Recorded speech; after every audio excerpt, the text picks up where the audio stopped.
सदियों पुरानी एक कहावत है, गढ़ तो गढ़ चित्तौड़गढ़, बाकी सब गढ़िया। यह कहावत यूं ही नहीं बनी, यह मेरे शौर्य, भव्यता और गौरव की पहचान है। मेरा नाम है चित्तौड़गढ़, जिसे कभी चित्रकूट भी कहा जाता था। मैं राजस्थान का सिंह, गढ़ों का गौरव हूँ। गंभीरी और बैडज नदियों के संगम के पास मैसा पठार पर समुद्र तल से लगभग 1850 फीट की ऊंचाई पर खड़ा मैं किसी विशाल व्हेल मछली सा दिखाई देता हूँ। करीब 8 किलोमीटर लंबे क्षेत्रफल में फैला मैं राजस्थान का सबसे बड़ा लिविंग फोर्ट, जहाँ आज भी खेती होती है। मेरी नींव मौर्य राजा चित्रांग या चित्रांगद ने रखी थी, जिन्होंने मुझे चित्रकूट नाम दिया था।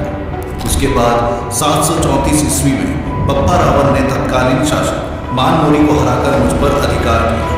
तभी से मैं केवल सैन्य शक्ति का प्रतीक नहीं, बल्कि संस्कृति, बलिदान व आत्मगौरव का साक्षात स्वरूप भी बन गया। मेरे दर्शनीय स्थलों में जहाँ भामाशाह की हवेली, रानी पद्मिनी का महल, गौरावादन महल, विजय स्थल और जैन कीर्ति स्तंभ है, तो वहीं मेरे आंगन में खड़े हैं कालिका माता मंदिर, समिधेश्वर मंदिर, श्रृंगार चौकी, रैदास की छतरी और नवलखा भंडार। मेरे हर पत्थर पर एक गाथा लिखी है, हर दीवार एक दास्तान कहती है।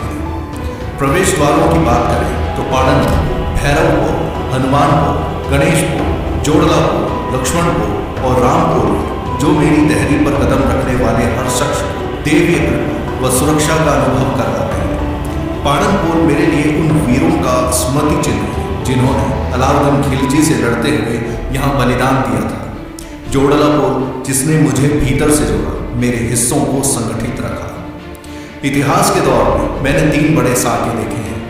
मेरी गद्दी पर बैठे रावल रतन सिंह के शासनकाल में, यानी 1303 ईस्वी में अलाउद्दीन खिलजी ने भयंकर आक्रमण किया। कहा जाता है कि रानी पद्मावती को पाने की लालसा में अलाउद्दीन खिलजी किसी भी हाल में मेरी सरजमीन जीतना चाहता था, जबकि रानी पद्मावती आईना महल में दिखी, जिसकी परछाई भर ने बादशाह के होश उड़ा दिए थे, अपने आप में कुशल रणनीतिकार और बहादुर चित्राणी थी। इस युद्ध में एक और जहां गौरावादल की वीरता के किस्से प्रसिद्ध हैं, वहीं रानी सहित 1600 छत्राणियों के जोहर की अग्नि लपटें आज भी मेरी दीवारों में दरकती है। दूसरा साल 1535 ईस्वी में बहादुर शाह जफर के हमले के वक्त का है।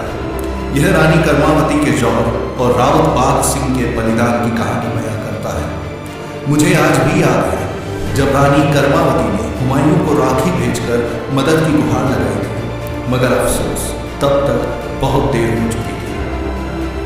1568 ईस्वी में मुगल बादशाह अकबर के आक्रमण के समय तीसरा साका हुआ, जिसमें जयमल राठौर और फत्ता सिसोदिया ने मेरी रक्षा करते हुए अपने प्राण न्यौछावर कर दिए थे। उनका शौर्य मेरे हर पत्थर पर अंकित है। वीरता, बलिदान, आत्मगौरव और राजपुताना संस्कृति की अमर गाथा कहता मैं चित्तौड़गढ़ धुन आज भी आने वाली पीढ़ियों से यही कहता हूँ, सम्मान पर आँच आए तो जीना व्यर्थ है और बलिदान ही सबसे बड़ा गौरव है।